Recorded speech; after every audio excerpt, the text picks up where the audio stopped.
આજે આપણે મહાન સ્વામી મહારાજનો એક પ્રસંગ સાંભળીશું. બારડોલી તાલુકાના નાના એવા સાંકરી ગામમાં જૂના BAPS મંદિરની સામે એક મકાન હતું. તેની પાછળના ખેતરમાં હરિભક્તો કાર્યકરોની એક શિબિર યોજાઈ હતી. મહાન સ્વામી મહારાજ આ શિબિરમાં લાભ આપવા માટે જ અહીં પધાર્યા હતા. શિબિર પૂર્વે સ્વામીશ્રી એ બાજુ નિરીક્ષણ કરવા માટે પધાર્યા. તેમની નજર થોડી ક્ષણોમાં જ અહીંની પરિસ્થિતિ પામી ગઈ. આખું ખેતર દાતણની એઠી ચીરીઓથી ભરેલું હતું.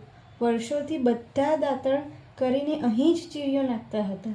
મહાન સ્વામી મહારાજે આ જોયું અને તેઓ જાતે જ નીચા વળીને કોઈકની એઠી દાતણની ચીરીઓ ઉપાડવા લાગ્યા.